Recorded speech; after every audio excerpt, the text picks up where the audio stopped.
बहुत बहुत मुबारकबाद। ईद के त्यौहार की बहुत बहुत मुबारकबाद। आज आपके माध्यम से पूरे प्रदेश, देश और दुनिया के सभी लोगों को बहुत बहुत आज मैं मुबारकबाद देना चाहता हूं। ईद का त्यौहार हम सब खुशी से मनाते हैं, एक दूसरे से गले मिल कर के, सिवैयाँ खा कर के, और उम्मीद करते हैं कि जिस तरीके से हम सब गले मिल कर के एक दूसरे का सम्मान करते हैं, एक दूसरे से कैसे हमारे बीच मोहब्बत बढ़े, प्यार बढ़े, लगाव बढ़े। और यही हमारे देश की खूबसूरती है कि जहाँ पर अलग अलग धर्म के, अलग अलग रास्ते पे चलने वाले लोग सब हम एक साथ मिल कर के रहते हैं। दुनिया में भारत जैसा अच्छा देश, हिंदुस्तान जैसा खूबसूरत देश कहीं नहीं है जहाँ इतनी जाति धर्म के लोग मिल कर के रहते हैं, त्यौहार मनाते हैं, एक दूसरे से खुशियाँ बांटते हैं। जहाँ हम एक दूसरे की खुशियों में शामिल होते हैं, वहीं एक दूसरे के दुख तकलीफ़ में भी शामिल होते हैं। हम एक दूसरे की परेशानियों में एक दूसरे की मदद करते हैं। यही समाज हमारा इसी तरीके से बना रहे, और जब हम सब मिल कर के रहेंगे तो हमारा देश और तरक्की और खुशहाली के रास्ते पर जाएगा। भाजपा के मंत्री आपके नमाज को बैन किया गया था, क्या कहेंगे सर? लगाए गए हैं, ये एक अनडिक्लेयर्ड इमरजेंसी है। मेरे पत्रकार साथियों, हालांकि आपको पता होगा, और इसमें से मैं देख रहा हूं कि बहुत सारे सीनियर लोग भी हैं और बहुत वर्षों से आ रहे हैं यहाँ पर, और यहीं पर कवर करने आते हैं, कवरेज करने आते हैं। आप इसी जगह पर मिलते हैं। कभी इतनी बैरिकेडिंग नहीं होती होगी। जब मैं आज आ रहा था तो जानबूझ करके पुलिस ने मुझे रोका। मैंने जानना चाहा कि भाई क्यों नहीं जाने दे रहे हो। पूरी बैरिकेडिंग लगा करके मुझे आधे घंटे जब बात की तब जाने दिया, बड़ी मुश्किल से, और एक गाड़ी जाने दी। और जब जानना चाहा मैंने कि आखिरकार क्यों ऐसा किया जा रहा है, तो किसी अधिकारी के पास जवाब नहीं था। आखिरकार इसको मैं क्या मानूं, क्या समझूं? इसको मैं तानाशाही समझूं, मैं इसको इमरजेंसी समझूं, मैं इस बात को ये समझूं कि ऐसा दबाव बनाना चाहते हैं, डराना चाहते हैं, धमकाना चाहते हैं कि दूसरे के धर्मों में शामिल ना हो, दूसरों के कार्यक्रम में शामिल ना हो। कम से कम मुझे ये बताओ, मैं जाने कितने वर्षों से यहाँ आ रहा हूँ। मुझे याद है नेताजी मुझे पहली बार लेकर के आए थे, उस दिन से आज तक लगातार आ रहा हूँ, लेकिन ऐसी बैरिकेडिंग कभी नहीं देखी। और बैरिकेडिंग इसलिए की जा रही थी कि लोग त्यौहार ना मना पाएं, और जो अपनी धर्म की मान्यताएं हैं, धर्म की जो परंपराएं हैं, वो भी ना मान पाएं। तो सबसे बड़ा खतरा लोकतंत्र को है, संविधान को है। ये सरकार बड़ी जिम्मेदारी के साथ मैं कह सकता हूँ, यहाँ मुझे नहीं कहना चाहिए, लेकिन फिर भी मैं कह रहा हूँ कि ये देश भारतीय जनता पार्टी संविधान से नहीं चला रही है। भाजपा के मंत्री लागू होने जा रहा है सर देश भर में। जब मुबारकबाद दे रहे थे तो लोगों ने उनको वापस जाओ के नारे लगाए हैं, विरोध किया। लेकिन मैं इसमें कुछ नहीं कह सकता हूँ। मैं यही कह सकता हूँ कि हमारा देश बहुत बड़ा देश है, और यहाँ पर सदियों से हम मिलकर के रहते आए हैं। हमारी मिली जुली संस्कृति यही है कि कब किसके एक दूसरे के खाने से हम मिल गए, एक दूसरे के कपड़े पहनावे से हम मिल गए। हमारी बोली भाषा, हमारा व्यवहार, बहुत सारी चीज़ें हमारी एक दूसरे से मिली हुई हैं, एक दूसरे से हमने सीखा है सदियों से। इसीलिए मिली जुली संस्कृति के साथ ये देश आगे बढ़े, तरक्की करे, यही सब की कामना है, और हम सब यही चाहते हैं।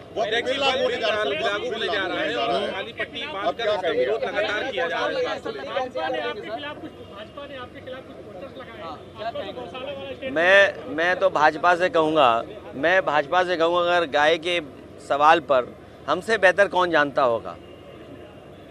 भाजपा वालों को मैं इतना कहना चाहता हूँ, जो पोस्टर लगा रहे हैं, जो चैनल में डिबेट कर रहे हैं, और बड़े बड़े एंकर, ये जो बड़े बड़े राष्ट्रीय चैनल हैं जिनके एंकर बड़े बड़े बहस कर रहे हैं गाय पर, मैं सबसे कहूँगा कि गाय संरक्षण के लिए काम करें।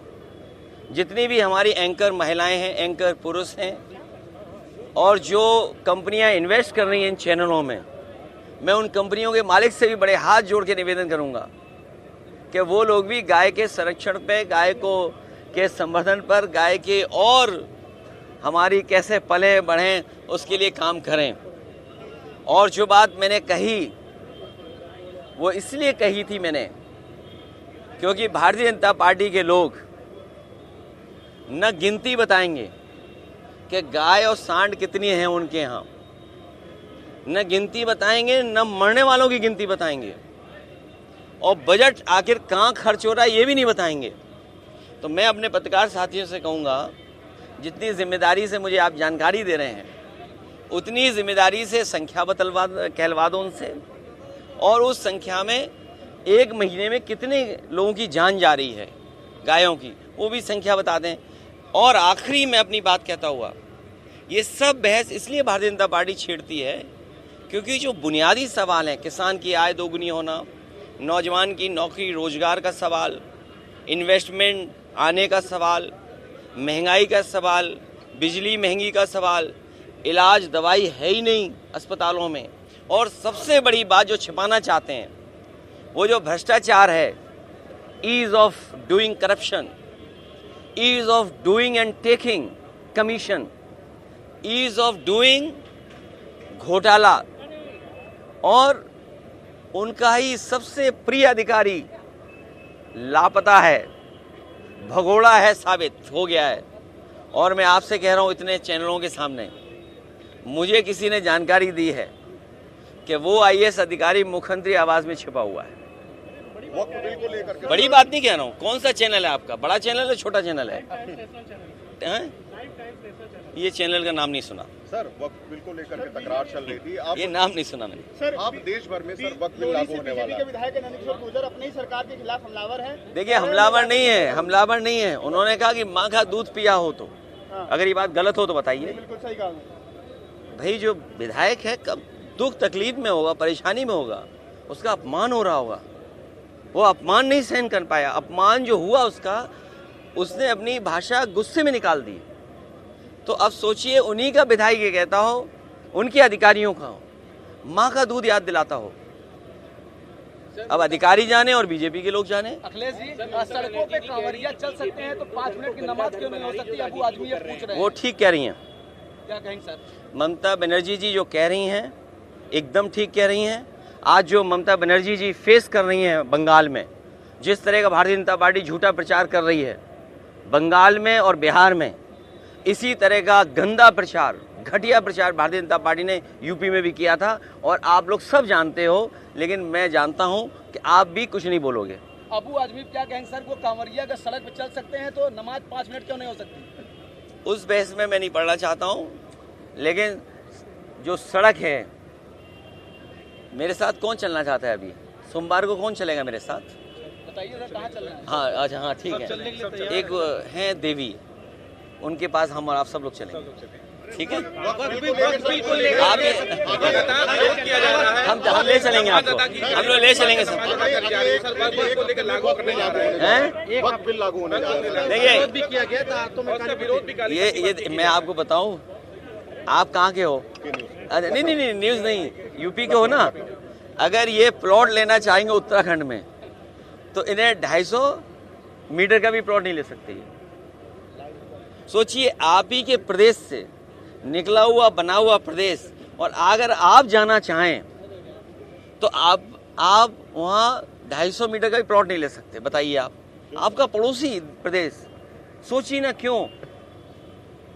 और हमने मुख्यमंत्री बनाया हुआ है उन्हें, तो मैं चाहता हूँ ये मुख्यमंत्री भी उत्तराखंड चले जाएं।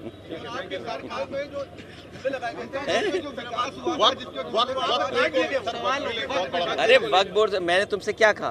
बीजेपी ने पहले एंग्लो इंडियन का वो लिया वापस आरक्षण, जो एंग्लो इंडियन का रिजर्वेशन था वो छीन लिया।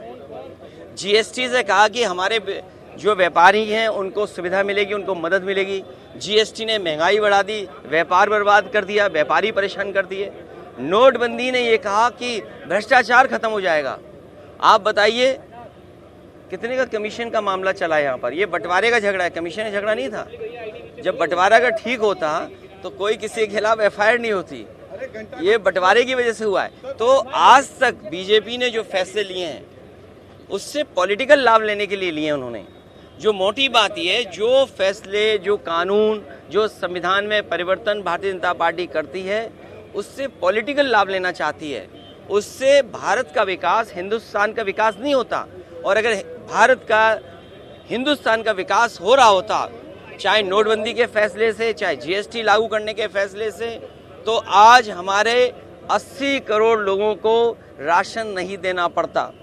80 करोड़ लोगों की आय सरकार नहीं बता पा रही।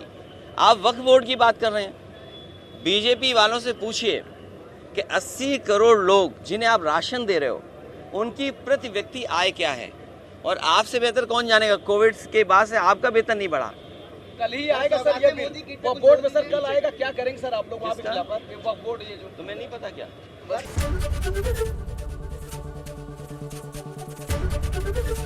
एबीपी गंगा, खबर आपकी, जुबान आपकी।